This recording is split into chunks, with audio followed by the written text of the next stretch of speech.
प्रधानमंत्री मनमोहन सिंह के सम्मान में 10 जनपद पर हुई सोनिया गांधी की फेयरवेल पार्टी। 17 मई को देंगे इस्तीफा। एक दशक तक पीएम रहे मनमोहन सिंह। सोनिया गांधी की फेयरवेल पार्टी में दिग्गज कांग्रेस नेताओं की मौजूदगी के बीच राहुल गांधी नदारद। मनमोहन सिंह के लिए दी गई डिनर पार्टी में नहीं पहुंचे कांग्रेस उपाध्यक्ष। फेयरवेल समारोह में की दिग्गज कांग्रेस नेताओं ने शिरकत। अहमद पटेल, अंबिका सोनी, ए के एंटनी, केवी थॉमस, शिव प्रकाश जायसवाल समेत कई दूसरे चेहरे हुए शामिल। कांग्रेस अध्यक्ष सोनिया गांधी ने फेयरवेल पार्टी कर मनमोहन सिंह को दी शानदार विदाई। पीएम को फूलों के गुलदस्ते भेंट कर जताया सम्मान। डिनर पार्टी में मनमोहन सिंह के साथ एक यादगार पल को कैमरे में संजोने के लिए सभी कांग्रेस नेताओं ने खिंचवाई फोटो। मनमोहन सिंह के साथ पत्नी गुरशरण भी रही मौजूद। पीएम मनमोहन सिंह की पत्नी गुरशरण कौर ने सोनिया को दिया धन्यवाद। सोनिया के सम्मान पर पीएम ने जताई प्रसन्नता। डिनर पार्टी में राहुल के न पहुंचने पर उठे सवाल, लेकिन राहुल ने शनिवार को ही पीएम से मिलकर दिया था धन्यवाद। कांग्रेसी नेता जतिन प्रसाद ने डिनर पार्टी को बताया शानदार। राहुल की गैर मौजूदगी पर उठे सवालों को नकारा। कैबिनेट मंत्री राजीव शुक्ला भी डिनर पार्टी में रहे मौजूद। बोले, सोनिया गांधी ने पीएम पार्टी को बताया शानदार। राहुल की गैर मौजूदगी पर उठे सवालों को नकारा। कैबिनेट मंत्री राजीव शुक्ला भी डिनर पार्टी में रहे मौजूद। बोले, सोनिया गांधी ने पीएम का किया सम्मान। गृह राज्य मंत्री आरपीएन सिंह ने डिनर पार्टी की तारीफ की। कहा, 10 सालों में मनमोहन सिंह ने देश के लिए काफी काम किया। उनकी विदाई रही शानदार। मनमोहन सिंह की फेयरवेल पर बीजेपी ने ली चुटकी। वीके सिंह ने कहा, अब कांग्रेस में नेताओं के होंगे परमानेंट फेयरवेल। साथियों की खोज पर कांग्रेस ने ली चुटकी। देहरादून में हरीश रावत ने कहा, जो पार्टी में सीनियर्स की नहीं है इज्जत, वहां साथियों का क्या होगा।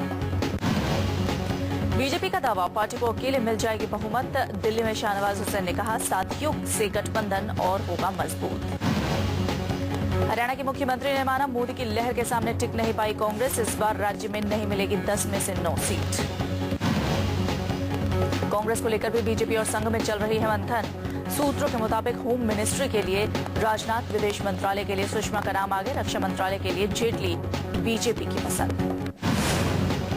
एग्जिट पोल में मोदी सरकार की आहट से प्लानिंग में जुटी बीजेपी। गांधीनगर में हुई एनडीए की संभावित सरकार को लेकर अगली रणनीति पर चर्चा।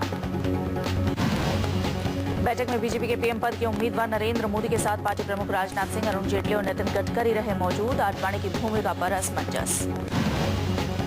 नतीजों से पहले दिल्ली से गांधीनगर तक मुलाकातों का दौर। नतीजों के बाद की रणनीति के साथ साथ वरिष्ठ नेताओं की भूमिका पर मंथन।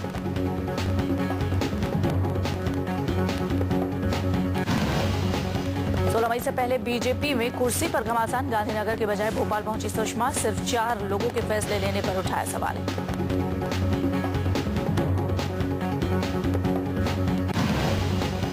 सुषमा के गांधीनगर के बजाय भोपाल जाने पर कांग्रेस ने ली चुटकी। कांग्रेस ने कहा, बीजेपी में अंतर्कलह नई बात नहीं है। बीजेपी के बिग 4 पर भड़की सुषमा स्वराज। कहा, 4 लोग ही क्यों लेते हैं सभी फैसले। गांधीनगर की बैठक में जाने से किया इनकार। सुषमा के भोपाल रवाना होने से पहले गडकरी और राजनाथ ने की थी सुषमा से मुलाकात। गडकरी ने कहा, नाराज नहीं है सुषमा जी। सुषमा स्वराज दोनों नेताओं से मुलाकात पर इन्होंने सफाई दी। बोली, दोनों नेताओं से हुई शिष्टाचार आधारित मुलाकात। एग्जिट पोल के नतीजों से उत्साहित बीजेपी को अब अपना घर संभालने की चिंता। आडवाणी को सम्मानजनक स्थान नहीं देने पर सुषमा ने जताई थी नाराजगी। बीजेपी सीनियर नेताओं के लिए सम्मानजनक रास्ता निकालने में जुटी। राजनाथ सिंह बोले, सीनियर नेताओं की बैठक में तय होगी वरिष्ठ नेताओं की भूमिका। एनडीए को बीजेडी के समर्थन पर सवालिया निशान बरकरार। लोकसभा चुनाव के नतीजों से पहले बोले नवीन पटनायक, समर्थन पर बीजेपी से नहीं हुई कोई बात। एआईएडीएम के सुप्रीमो जयललिता ने एनडीए को समर्थन पर नहीं खोले पत्ते। कहा, 16 तारीख का है इंतजार, उसके बाद ही कुछ फैसला होगा। एनसीपी नेता प्रफुल्ल पटेल ने दिए एनडीए को समर्थन देने के संकेत। बोले, 16 मई के बाद गठजोड़ पर होगा फैसला। आईएनएलडी नेता अभय चौटाला ने यूपीए में दरार पैदा होने की जताई आशंका। बोले, 16 मई के बाद कई सहयोगी एनडीए में हो सकते हैं शामिल। एग्जिट पोल के नतीजों से गदगद हुए एलजेपी प्रमुख रामविलास पासवान। बोले, एनडीए हर हाल में बनाएगी सरकार। आज आरएसएस नेताओं की दिल्ली में बैठक। मोहन भागवत, भैयाजी जोशी पहुंचेंगे दिल्ली। 17 मई को बीजेपी संसदीय बोर्ड की बैठक। नतीजे आने से पहले मोदी का मई का प्लान तैयार। संसदीय बोर्ड की बैठक से पहले मोदी जाएंगे वाराणसी। दिल्ली एयरपोर्ट से बीजेपी हेडक्वार्टर तक विजय जुलूस निकालेगी बीजेपी।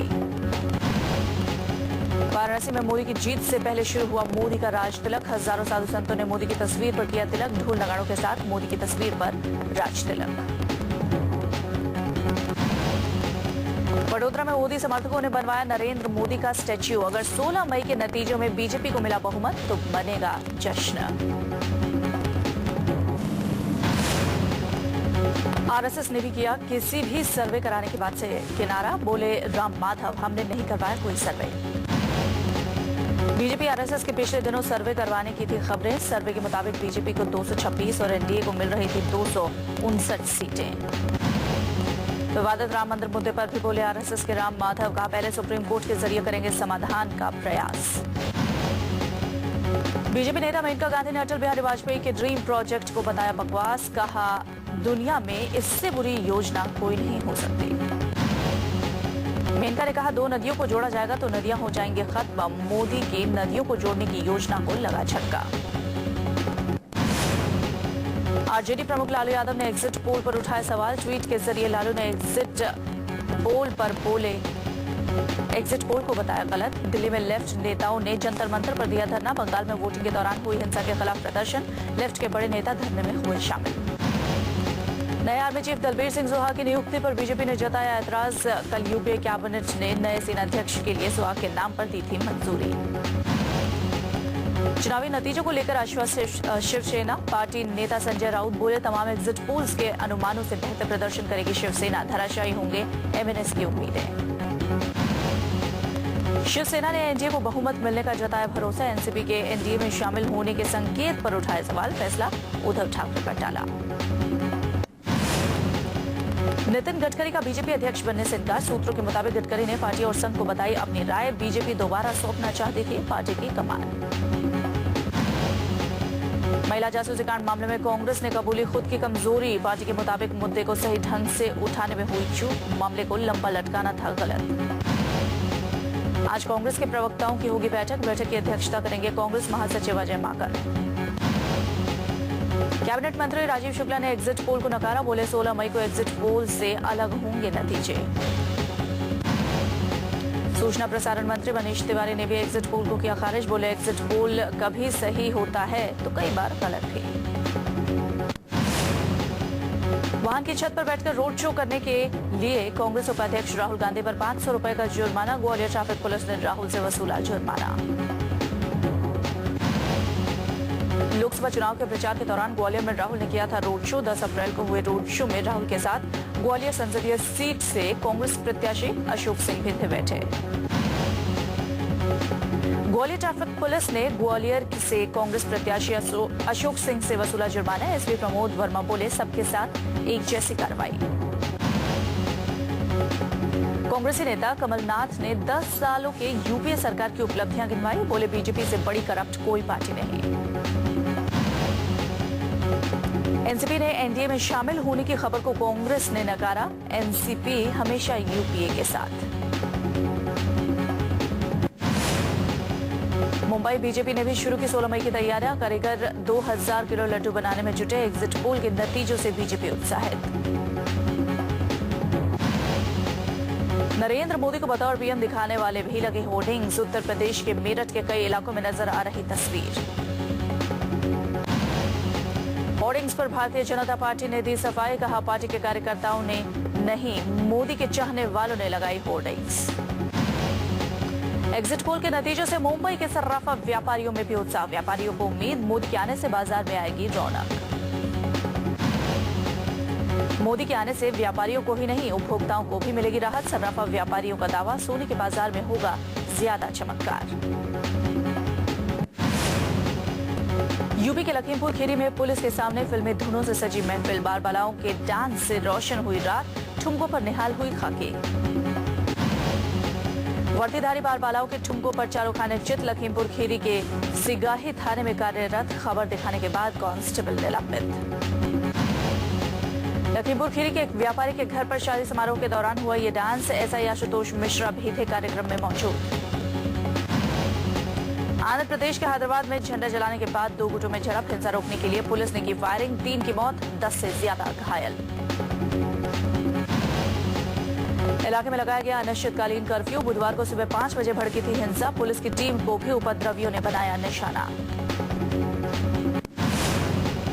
बंगाल के मालदा में 100 घरों में लगी आग बुझाने के लिए कई घंटे तक दमकल की गाड़ियां करने पड़ी मशक्कत, अब तक किसी के हताहत होने की खबर नहीं। आग लगने से हजारों लोग हुए बेघर, आग लगने की वजहों का अब तक नहीं चला पता। पुलिस के हत्या चढ़ी 2 बच्चा चोर महिलाएं, दोनों पर है बच्चा चुराकर बेचने का आरोप, मुखबिरों की सूचना पर धरी गई बच्चा चोर महिलाएं। दिल्ली पुलिस की स्पेशल सेल ने काफी वक्त से था इन महिलाओं की तलाश थी, पुलिस को खबर मिलते ही बच्चा चोर महिलाओं के लिए फैलाया गया जाल, दोनों महिलाओं का नाम सुनीता और अनीता है। गुड़गांव में वाटर टैंक गिरने से 4 लोगों की हुई मौत, वाटर टैंक पर काम कर रहे थे 11 मजदूर, वाटर टैंक बनाने वाली कंपनी पर केस दर्ज। उत्तराखंड सरकार ने 4 धाम यात्रा को भगवान भरोसे छोड़ा, सरकार ने कुदरत से लड़ने में खुद को असमर्थ बताया। फिलहाल बद्रीनाथ जाने वाले रास्ते पर कंचनजंगा ग्लेशियर के गिरने के बाद 4 धाम यात्रा हुई बंद, रास्ते में हजारों श्रद्धालु फंसे। केदारनाथ यात्रा को भी शुक्रवार तक रोका गया, केदारनाथ जाने वाले श्रद्धालुओं को सोनप्रयाग और मंदिर से करीब 4 किलोमीटर पहले लिंचौली में रोका गया। पिछले दिनों हुई बर्फबारी के बाद केदारनाथ में 2 फुट मोटी बर्फ की परत जमी, इलाके में लगातार बर्फबारी जारी, केदारनाथ मंदिर में 200 से ज्यादा कर्मचारी मौजूद। लिंचौली और केदारनाथ के बीच 12 मई से प्रभावित हेलीकॉप्टर सेवा अब 17 मई से शुरू होगी, 11 मई से फिर शुरू हो सकती है केदारनाथ की यात्रा।